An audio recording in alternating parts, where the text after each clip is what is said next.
Hello everyone, good morning to all of you.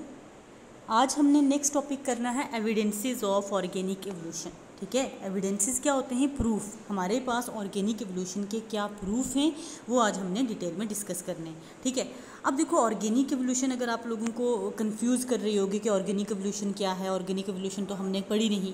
मैंने आपको जो बायोजीनी करवाई थी ना, बायोजीनी और कीमोजीनी और बायोजीनी, यही दोनों कंबाइन होके क्या है, ऑर्गेनिक एवोल्यूशन हमें बताती हैं।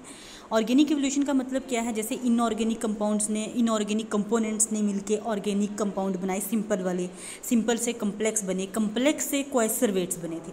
ठीक है, तो ये जो प्रोसेस है ना, इसको हम क्या बोलते हैं? ऑर्गेनिक एवोल्यूशन बोलते हैं। इसी ऑर्गेनिक एवोल्यूशन के हमारे पास कुछ एक एविडेंसेस हैं। ठीक है, एविडेंसेस प्रूफ हैं हमारे पास, जिसके बेसिस पे हम बोलते हैं कि इस तरह से ये चीज़ें इवॉल्व हुई हैं। ठीक है, अब जो एविडेंसेस हैं, एविडेंसेस अलग अलग तरह के, मॉर्फोलॉजिकल एंड एनाटॉमिकल। मतलब मॉर्फोलॉजी को पता है ना आपको, बाहर से अपीयरेंस के बेसिस पे।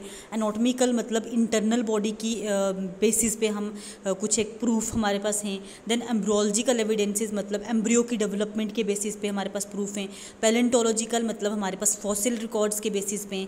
बायोजियोग्राफिकल मतलब जो डिस्ट्रीब्यूशन हुई हुई है पूरी वर्ल्ड में ऑर्गेनिक लिविंग ऑर्गेनिजम्स की, उनके बेसिस पे। देन फिजियोलॉजिकल, फिजियोलॉजी जो होता है ना हमारी बॉडी की फंक्शनिंग, उनके बेसिस पे कुछ एक एविडेंसेस हैं। Biochemical and cytological evidences, cytology होता है ना सेल की स्टडी, तो सेलुलर बेसिस पे भी हमारे पास कुछ एक एविडेंसेस है। ये हमने कुछ एक अप्रॉक्सीमेटली 6 एविडेंसेस करने हैं ऑर्गेनिक एवोल्यूशन के। एक एक करके करेंगे, आराम आराम से करेंगे, डिटेल से डिस्कस करके करेंगे। आज जो हमने करना है मॉर्फोलॉजिकल एंड एनाटॉमिकल एविडेंसेस करेंगे कि अपीयरेंस पे या फिर एनाटॉमी के बेसिस पे किस तरह से ऑर्गेनिजम्स एक दूसरे से रिलेटेड हैं और लोअर से हायर कैसे इवॉल्व हुए, ये चीज़ डिस्कस करनी है। अब इसमें सबसे पहले आता है बॉडी ऑर्गेनाइजेशन। बॉडी ऑर्गेनाइजेशन की बात करें, कोई भी लिविंग ऑर्गेनिज्म है, चाहे वो बिल्कुल माइक्रोस्कोपिक है या फिर मैक्रोस्कोपिक है, हम सब का बेसिक यूनिट क्या होता है? सेल। ठीक है, सेल हमारा एक बेसिक यूनिट है। ये सेल जो है डिफरेंटली कंबाइन करेगा और ऑर्गेनिजम्स की क्या है, फॉर्मेशन करेगा। ठीक है, तो हमारी जो बेसिक कंपोजिशन, अब अगर हम छोटे किसकी बात करें, पोरिफेरा की बात करें, प्रोटोजोआ की बात करें, अगर आपको फाइलम से समझ नहीं आ रहा, हम बात करते हैं एमीबा की बात करते हैं। ठीक है, या फिर जैसे स्पॉन्ज, मैंने आपको बाथ स्पॉन्ज करवाया, ग्लास रोप स्पॉन्ज करवाए, 11th में आपने किए होंगे, उनके बेसिस की बात करें, वो भी सेल से मिलके बने हुए। तो जो भी लिविंग ऑर्गेनिजम्स हैं उनका बेसिक यूनिट हमारे पास रहता है सेल। सेल डिफरेंटली कंबाइन करता है और क्या करता है, ऑर्गेनिजम्स की फॉर्मेशन करता है। तो ये हमारे पास एक प्रूफ है कि किस तरह से लोअर से हायर ऑर्गेनिजम्स की फॉर्मेशन हुई है। जैसे प्रोटोजोन्स देखो सिंगल सेल के बने होते हैं, पोरिफेरन्स जो हैं सेल्स कंबाइन हो जाते हैं लेकिन सेल्स टिश्यू नहीं बनाते। ठीक है, लेकिन 2-3 सेल से मिलके बॉडी बनती है। सिलेंट्रेटा में वो टिश्यू बन जाते हैं। प्लाटीहेल्मिन्थ्स के आगे जो है organ and organ system start हो जाते हैं, लेकिन कंबाइन क्या हो रहा है, सिर्फ और सिर्फ सेल जो है वो कंबाइन होके ये सारे ऑर्गेनिजम्स की फॉर्मेशन कर रहे हैं। तो ये अब क्लियर हो गया होगा कि जो सेलुलर ऑर्गेनाइजेशन होती है, जो सेल्स हैं, यही पूरे ऑर्गेनिजम्स की फॉर्मेशन करते हैं। ठीक है, देन उसके बाद है ग्रेजुअल मॉडिफिकेशन। अब ग्रेजुअल मॉडिफिकेशन में क्या आता है, जैसे आपने 11th में किया होगा, लोअर ऑर्गेनिज्म में हार्ट प्रेजेंट ही नहीं होता था, इनवर्टिब्रेट्स में हार्ट जो है नहीं प्रेजेंट होता था। आहिस्ता आहिस्ता एक पल्साटाइल हार्ट बनने लगा, मतलब हार्ट में थोड़ी सारी पंपिंग की जो कैपेसिटी आई। ठीक है, उसके बाद आहिस्ता आहिस्ता अगर हम वर्टिब्रेट्स की बात करें, जो हमारे पास सबसे पहले फिशेज़ आती हैं, वर्टिब्रेट्स में जो फिशेज़ हैं उनमें 2 चैम्बर्ड हार्ट था। इस तरह से ये ऑरिकल होता था और ये हमारे पास वेंट्रिकल हो जाता था। देन उसके बाद एम्फीबियंस की बात आई, वो हमारे पास 3 चैम्बर्ड हार्ट हो गया। इस तरह से ये 2 ऑरिकल हो गए, ये हमारे पास वेंट्रिकल हो गया। रेप्टाइल्स में पार्शली 4 चैम्बर्ड हो गया। इस तरह से ये पार्शली 4 चैम्बर्ड रेप्टाइल्स में, लेकिन क्रोकोडाइल एक्सेप्शन रहती है जिसमें कम्प्लीटली 4 चैम्बर्ड होता है। एव्स में कम्प्लीटली 4 चैम्बर्ड और मैमल्स में कम्प्लीटली 4 चैम्बर्ड हार्ट बन गया। ठीक है, तो मतलब स्टार्ट कहाँ से हुआ, एक ऑरिकल एक वेंट्रिकल। ठीक है, आहिस्ता आहिस्ता मॉडिफिकेशन होती, 2 ऑरिकल 1 वेंट्रिकल, फिर 2 ऑरिकल 2 वेंट्रिकल। मतलब जो हार्ट है वो स्टार्ट हुआ 2 चैम्बर से 4 चैम्बर तक जाता गया। ठीक है, तो ये जो आहिस्ता आहिस्ता मॉडिफिकेशन होती गई, इसकी वजह से भी एडवांसमेंट आती गई। एक फ़िश को देखो और एक ह्यूमन को देखो, ठीक है, दोनों में कितनी ज़्यादा चेंजेस हैं। ज़्यादा एडवांस्ड कौन है, ह्यूमन है, ह्यूमन बाद में आया है, फिश हमारे पास पहले आई है। तो इस तरह से मतलब जो पहले चीज़ आई है उसमें मॉडिफिकेशन या चेंजेस आती जाती हैं और नई चीज़ बनती जाती है। तो ये हमारे पास ग्रेजुअल मॉडिफिकेशन में आ जाता है। देन उसके बाद अगर हम बात करें होमोलोगस ऑर्गन्स की, होमोलोगस ऑर्गन जो हैं, जो अपीयरेंस से अगर हम बाहर से देखें वो डिफरेंट होते हैं, मतलब अपीयरेंस में डिफरेंट होंगे लेकिन उनके फंक्शनिंग जो है सिमिलर होगी। ठीक है, अपीयरेंस में देखने में हमें वो अलग अलग दिखेंगे लेकिन उनके फंक्शन सिमिलर होते हैं। जैसे कि इसकी मैं एग्जांपल बताती हूँ आपको, आपने यही याद रखना, ये बहुत कंफ्यूजिंग टर्म है होमोलोगस, और इसी के अपोजिट होती है एनालोगस। ठीक है, ये बहुत ज़्यादा कंफ्यूजिंग टर्म्स होती हैं। एनालोगस क्या होती हैं, जो दिखने में सिमिलर हैं लेकिन उनके फंक्शंस डिफरेंट हैं। होमो हमें कंफ्यूजन पता कहाँ आती है, हम बाद में जब हमें पूरा डेफिनेशन भूल जाती है, हम अपने माइंड से जो आइडिया होता है आइडिया लगाने की कोशिश करते हैं, होमो का मतलब होता है सेम, तो हमें ऐसा लगता है कि ये दिखने में भी सेम होते हैं और काम करने में भी सेम होते हैं। लेकिन होमोलोगस ऑर्गन्स ऐसे ऑर्गन्स होते हैं जो दिखने में सेम नहीं होते। ठीक है, जो क्या होते हैं, दिखने में हमारे पास अलग होते हैं, फंक्शंस भी वो डिफरेंटली परफॉर्म कर सकते हैं, डिफरेंटली परफॉर्म करते हैं, सेम परफॉर्म नहीं करते। शायद मैंने पीछे गलत बोल दी है। फंक्शन भी डिफरेंट परफॉर्म करेंगे, दिखने में भी डिफरेंट होंगे। जैसे ये देखो, ये हमारे पास एक ह्यूमन आर्म है। ठीक है, ये हमारे पास एक ह्यूमन आर्म है, ये हमारे पास एक बैट की विंग है और ये हमारे पास एक बर्ड की विंग है।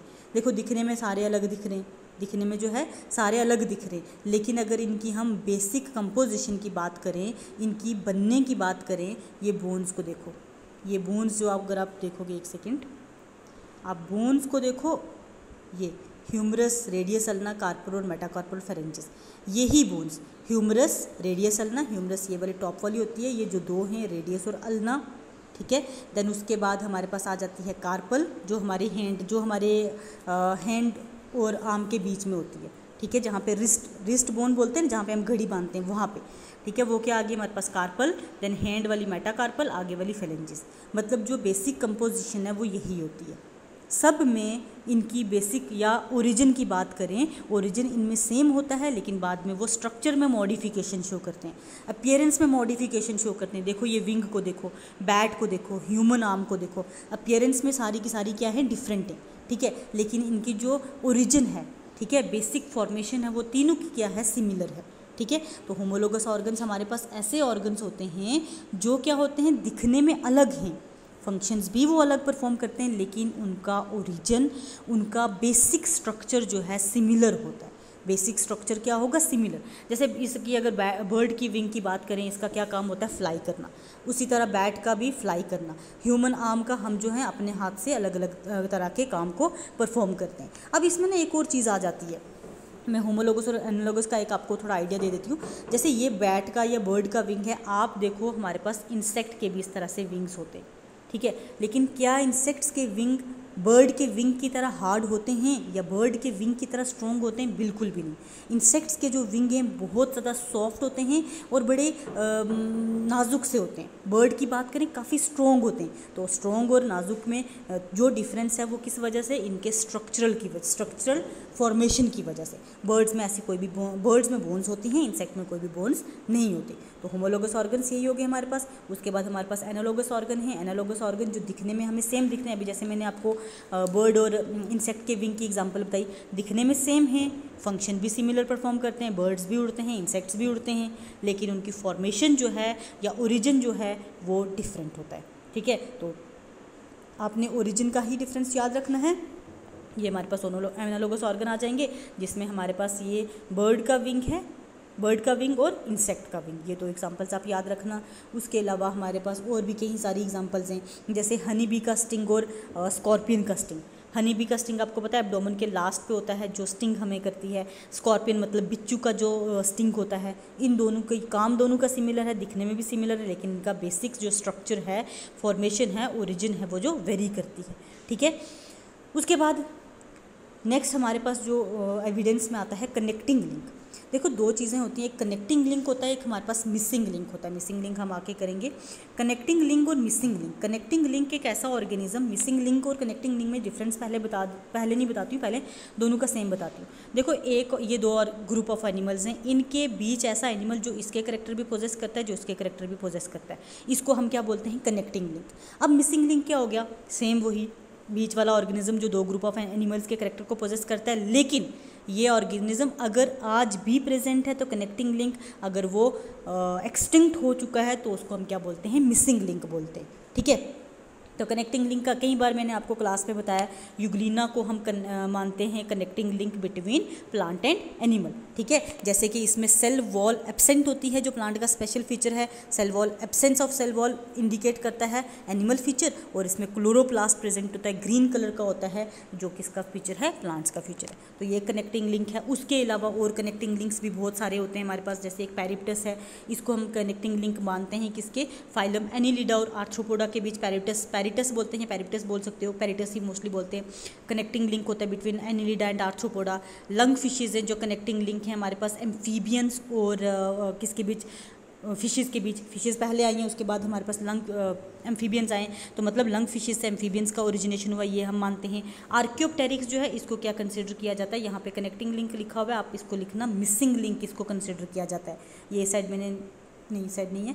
मिसिंग लिंक जो है हमारे पास क्या है, आर्कियोप्टेरिक्स। आर्कियोप्टेरिक्स पता है एक बर्ड था जिसकी बीक में टीथ हैं, नॉर्मली बीक में टीथ नहीं होते। आर्कियोप्टेरिक्स एक ऐसा बर्ड है जिसकी बीक में टीथ थे, जिसमें आधे रेप्टाइल्स के करेक्टर थे, आधे एव्स के करेक्टर थे। ठीक है, ये हमारे पास आर्कियोप्टेरिक्स है, इसमें एव्स के भी करेक्टर थे, इसमें रेप्टाइल्स के भी करेक्टर थे। बीक में टीथ थे, इसकी टेल बहुत लंबी थी। ठीक है, जो हमारे पास रेप्टाइल के करेक्टर, और पूरी बॉडी फेदर से भरी हुई थी जो एव्स के करेक्टर, ये चीज़ याद रखना। देन उसके बाद ये पैरिप्टस बताया है, यूग्लिना बताया है, आर्कियोप्टेरिक्स की यहाँ इमेज नहीं है। उसके बाद वेस्टिजियल ऑर्गन। अब वेस्टिजियल ऑर्गन आप बच्चे को ही पता होता है। वेस्टिजियल ऑर्गन ऐसे ऑर्गन्स जो हमारे एंसेस्टर्स में प्रेजेंट थे, फंक्शनल थे, हमारे में आके वो क्या हो चुके हैं, प्रेजेंट हैं लेकिन नॉन फंक्शनल है, उनको हम क्या बोलते हैं, वेस्टिजियल ऑर्गन्स। हमारी बॉडी की बात करें, अप्रॉक्सीमेटली 90 वेस्टिजियल ऑर्गन्स हैं। आपको मैं बता दूं, जैसे कि निक्टिएटिंग मेम्ब्रेन, मैंने क्लास में बताया था जब आई का स्ट्रक्चर किया था कि निक्टिएटिंग मेम्ब्रेन कहाँ प्रेजेंट होती है, मैंने आपको बोला भी था मिरर में जाके देख लेना। ठीक है, तो निक्टिएटिंग मेम्ब्रेन का काम क्या होता था, वो पूरी आई पे एक लेयर बना के रखती थी जो वाटर की एंट्री को प्रिवेंट करती थी। हमारे आई के कॉर्नर में हमें दिखती है, जहाँ नोज़ होता है उस साइड अगर आप देखो हमें क्लियरली दिखती है, जो आज हमारे में प्रेजेंट है लेकिन नॉन फंक्शनल है। उसको भी छोड़ दो, अपेंडिक्स का नाम बच्चे ने सुना हुआ है। अपेंडिक्स जो है हमारी बॉडी में प्रेजेंट है, सेलुलोज डाइजेस्ट करती थी। ठीक है, जो कच्चा खाना खाते थे उनमें सेलुलोज डाइजेस्ट करती थी। हमारे 4 एंसेस्टर, पिछले वाले एंसेस्टर्स में, हमारे में ये नॉन फंक्शनल है। इन्फेक्शन हो जाती है तो ऑपरेट करके इसको रिमूव भी कर दिया जाता है। उसको छोड़ के अगर हम पिन्ना बात करें, हमारे जो एयर का पिन्ना है, ये हमारे एंसेस्टर्स में कन्वर्ज होता था, जुड़ जाता था साउंड को कलेक्ट करने के लिए, लेकिन हमारे में ऐसा कोई काम नहीं करता। हम इसको सजावट में यूज़ करते हैं, हम इसको पर्सिंग वगैरह करा के ईयर रिंग्स लगाती हैं। लड़कियाँ मोस्टली ईयर रिंग्स लगाते हैं, लड़के भी लगाते हैं बट लड़कियाँ ज़्यादा लगाती हैं। ठीक है, तो हम इसको डेकोरेशन का काम करते हैं इससे, बाकी कन्वर्ज नहीं होता, साउंड को ये कलेक्ट करने के लिए पूरा जुड़ता नहीं है। ठीक है, उसके बाद अगर निपल्स की बात करें, मेल के केस में निपल्स प्रेजेंट होते हैं लेकिन नॉन फंक्शनल है, कोई काम नहीं होता। फीमेल्स में चाहे वो मॉडिफाई हो जाते हैं, मैमरी ग्लैंड्स की वजह से मिल्क प्रोड्यूस करते हैं, लेकिन जो मेल में बिल्कुल वेस्टिजियल होते हैं। ठीक है, मुझे लगता है यहाँ तक आपको क्लियर हो गया होगा, वेस्टिजियल ऑर्गन्स का बिल्कुल क्लियर हो गया होगा, कनेक्टिंग लिंक, मिसिंग लिंक का क्लियर हो गया होगा। आज हम यही वाले करेंगे, बाकी जो एविडेंसेस है वो आराम से बाद में करेंगे। कोई भी डाउट हो आप मुझे आराम से पूछ सकते हो। ठीक है, तो आज हम यहीं तक रखते हैं। Thank you so much.